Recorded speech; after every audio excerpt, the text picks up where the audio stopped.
are back. Welcome to Inside the 40 podcast. This is your friend with weird mustache. If you're watching this on video, Michael Murphy, joined by Michael Hardge. Mike, did you ever get Michael when you were a kid, like when you were in trouble?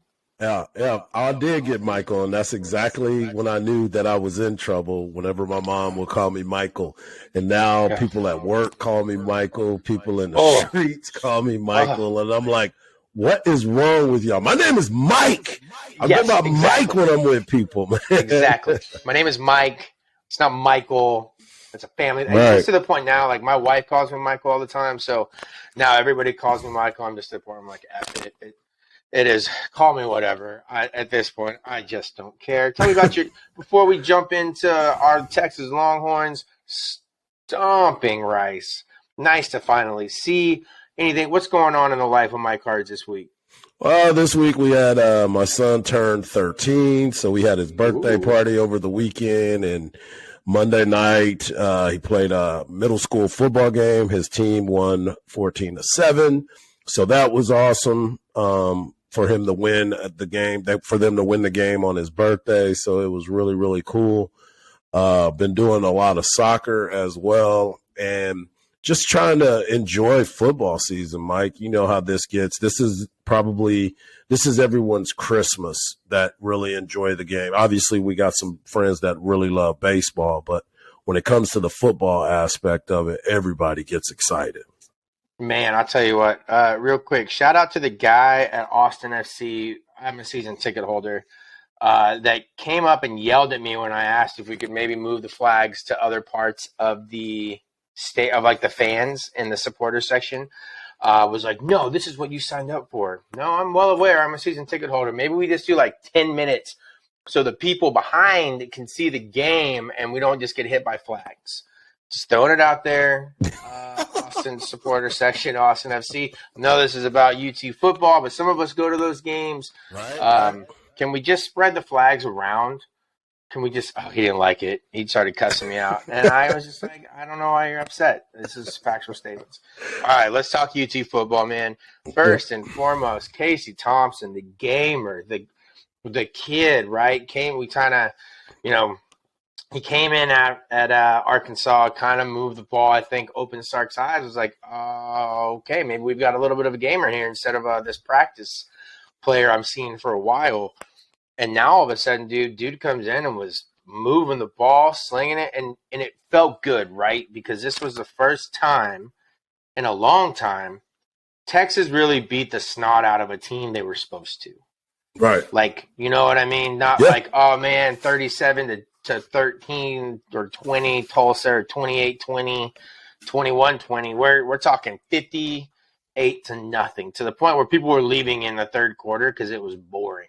So Tell me your thoughts, man. What did you like seeing out of – now it was Rice, obviously, lower competition, but it's expected. Tell me what you like. Well, just like the fact of the whole thing happening the way that it did. The dominance in which we saw the offense perform, the running game jumped off, Casey being very efficient. I still believe if he doesn't get hit in the chest, that's a 65-yard touchdown bomb to Xavier Worthy.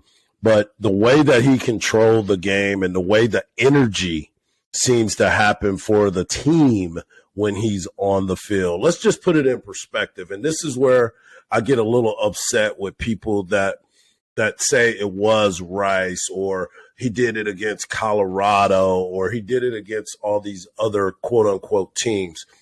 He's doing it. There's people that come into games that don't handle their business when they have those opportunities. He does, and he has. And just to put it in perspective, he's led Texas to points on 16 of his last 18 drives that he's had the ball. One of the drives, obviously we just talked about it, was a pick. He threw an interception because he got hit when he was throwing the ball, so no points there. But then the other one was the clock ran out. Like, it ended. So pretty much every time he's been on the field, he's done something positive. And again, let's not forget, when he came into that game, and that's why I have to take a step back. When he came into that game against Colorado, that was a one-score game. So when people say, oh, it was Colorado, they're not that. Texas was winning that game 17-10. And that game was still able to be a game.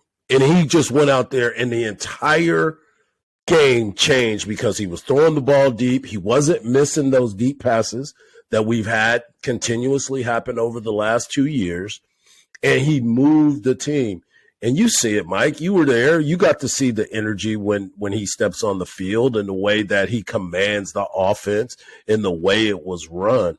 And again, this is not – I'm not going against Hudson Card. I'm not bashing the kid for who he is. He's going to be a great player at the university. But my man sat behind Sam Ehlinger, who came in. Shane Buechele was here when he got here. Let's not forget that. And he just did what he needed to do, toughed it out, and now we're getting to reap the rewards of how his diligence behind studying and going out there to play. It was exciting, man. I like the fact that he was literally like, I'm too invested to leave, right? I wasn't just gonna up and bail on everybody just because I didn't get to start. And I I gotta eat crow, right? Eat crow when you gotta eat crow. I was like, I agree with you. I think Hudson Card is going to be a good QB. I hope that he mentally stays prepared, stays ready the whole 9 yards, and it doesn't get in his head of like, oh, I'm starting and now I'm not. But yeah, man, I think that Casey Thompson, right, like is a gamer. I thought Card was just not going to relinquish the reins. I thought he was going to come in and just the next Sam Ehlinger and the next Shane Buechele and all that jazz would come as a freshman and kind of play, maybe, Colt McCoy type stuff, but I was wrong. So I apologize for that. Big props, though, that, Card did get in. I saw Sark mentioned either yesterday or today that was like, oh, well, I'm still going to try and get them both in. It's okay to just go with one, man. It's okay to say, you know what? We're going to go with Casey Thompson right now. And if things change, we'll reevaluate. Instead of being like, I don't know why he feels like he has to tell the media here, looking at maybe someone personally, certain things. It's like, dude, just give this guy a break, man. Like, obviously, the kid's going to start. He's going to start against Tech and just be like, if you were Casey Thompson, would you not want the confidence to be like, you know what, you're our starter moving forward until things need to change. You're our starter. And I don't think, Mike, and I'm with you 100%, but I don't think the change is going to happen. I don't even think this is something that we need to talk about anymore. I think that what we need to start realizing is dude can play, and he's going to give us our best opportunities. And to your point about the Hudson Card situation, where he says we're going to do everything we can to try to get him into the game, I don't think that even needs to be a conversation anymore. I think the conversation needs to be, let's go out and win the ball game. Whatever it takes for us to win the game is what Coach Sark is going to do. But it was in the Monday presser, and I was right there with you, bro, when I was sitting there listening to the conversation that was being had. But he was also giving us a cryptic message about the T-shirt Olympics. A lot of times coaches make views on players and situations in shorts and T-shirts, because there are some guys that can look good. We call them combine guys, so to speak. We get lured in because, oh my God, look at him. He can jump so high. He can do all this, but he can't bust a grape when it comes into a food fight. So there's a lot of times that Jamarcus coaches Russell also come into a situation where they're not being able to evaluate the player in a game situation that they get caught up into. So I appreciate Coach Sark with his honesty. I appreciate Coach Sark being able to stand up at that microphone and be able to say, hey, this is what's going on and this is where I am. But I'm with you, brother, when you say don't make a change because you don't have to. Yeah, just roll with it, man. Just roll with it.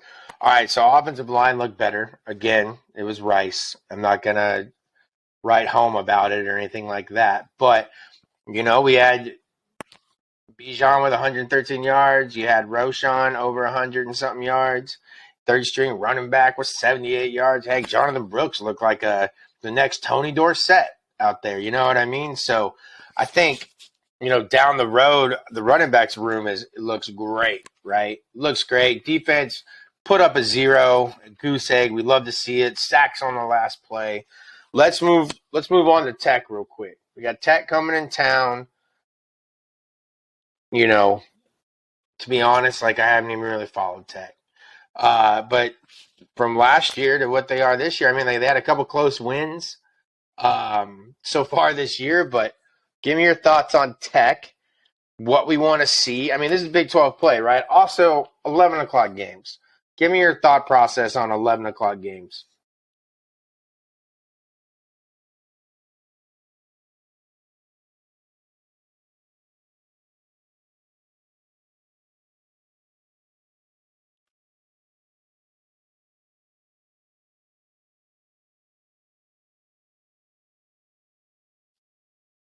To get all primed up, but at the end of it all, I like it because I get to see my team play, and I'm not stressed out all day waiting for the game, thinking about it too much. So I think Texas will be just fine because we'll show up in the phone booth at midnight if we need to be ready to fight. But as far as Texas Tech, I saw them struggle their first game against U of H. I was actually watching that game because they were struggling at the very beginning. I don't think they're very special. I don't think that they are a team, and I'm not trying to disrespect them. What I'm saying is they still have a lot of growth that they need as well. They're still trying to fill some positions. They brought in a great quarterback from Oregon that could come in and sling that thing, and he's athletic enough to move around. But the biggest thing for me is Texas has to go, and we can finally see the dominance that we are expecting from the defensive line. The defensive line has to show me a little bit more for the University of Texas. We need to put the pressure on the quarterback. We need to spend more time in the backfield. We need to be able to minimize the running games and make it where the back end can make some plays for the Texas defense. So for me, I look at Texas Tech more as a Louisiana Lafayette type size team, not an Arkansas, and for sure not a Rice team. I look at them more of the offensive line, the defensive line, more of a Louisiana Lafayette. So that's what I'm expecting to see from both sides of the line from the University of Texas. Man, I hope so. I hope that we get solid line play. We get some gaps opened up for Bijan. I'm expecting like 125 and like 2 touchdowns from Bijan. I'm thinking like a 38-17, maybe 38-20 score UT over Tech. I don't think Texas loses this game. I think they get Tech. I think they are the better team all around, given what's on the roster. But yeah, it's going to be interesting. Once this 11 o'clock game starts, we're going to have the rest of the day to either get in our sorrows or not get in our sorrows. We're here to party or we're not here to party. Yeah, one way or another, right? I was going to say, either way, we're going to be drinking because of whatever reason, good or bad. And it's kind of dangerous too, Mike. Drink responsibly. Yeah, drink responsibly. But it's kind of dangerous, Mike, because you and I both have the same score. And that, to me, is where it kind of scares me, where you and I have the same score. I mean, is it great minds think alike then maybe? I don't know. Quick hitters, recruiting-wise, you got Arch Manning coming up, and he's not going to be here at this game. But are you excited that Arch is doing an official visit at Texas? Do you think Texas has a shot? Absolutely, I think Texas has a shot. And the reason being is because of Coach Sark and the things that he's capable of doing with these offensive players. I think, you look at what Malik Murphy's doing as far as recruiting, bringing in and getting all these other players. He's like the Pied Piper of recruiting for the University of Texas. And now, everybody's like, Arch Manning. He's still a couple years away. And as well as I do, these kids change their mind like they change their underwear. It's just whatever way the wind blows, a lot of kids will be able to do so. But Arch Manning, I look at him obviously coming from the Manning family and who they are, and as far as if they give their word, that's what they're going to do. So I think this is going to be a recruitment that is going to go down to the very end, because when you're this type of player, you deserve the right to be able to hold tight, right? So you want to sit back and do the things that you're capable of doing and really taking it all in, because some of these schools that are recruiting him, you don't know what's going to happen with their coaching staff. You don't know what's going to happen with the players. And again, we're still 2 years away from him being able to step on a campus. So I'm interested in it, though. We all watch Quinn Ewers and what happened there. It almost has like a Chris Sims type recruitment feel to it, right? Like the big name. Obviously, everybody thought he was going to Tennessee. This stuff surprised everybody. But when he committed, he was like, all right, I'm in. And then he stayed, right? He was the type that when he did commit, you knew it was sticking. Not, we got this commitment. And then it's also the age now, too. And this is the thing, man. Like, and I'll tell everybody, if you're big in social media and the kid does commit and then they decommit, it's okay. You don't have to tweet at them. You don't have to Instagram them. It's okay. The kid's not even that good. People lose their mind. That kid's gonna walk on water like a week later. That kid's trash. That kid is Oscar the Grouch. We don't want any of this mumbo jumbo. So keep it positive, America. Yeah, keep it positive. That's right. Cool. All right, man. And this is we're gonna go and wrap it up. This is a little bit quicker. No, we're not gonna do some 40-minute episode like we did last time. We've given you some quick pointers. Enjoy your weekend. Have a great time. And we'll be back here next week to kind of talk about how Tech went. And then another 11 o'clock game up at TCU. Ooh, them Horned Frogs, baby. Horned Frog. Can you do the Horned Frog? Is it that? I think it is that. Is it just the fingers? It's like a knuckleball. It's like you're doing a knuckleball. Rawr. Grab my strong hand. That's what I think about. Grab my strong hand. All right, man. From Mike Hardge, I'm Mike Murphy. We will see you later. Peace.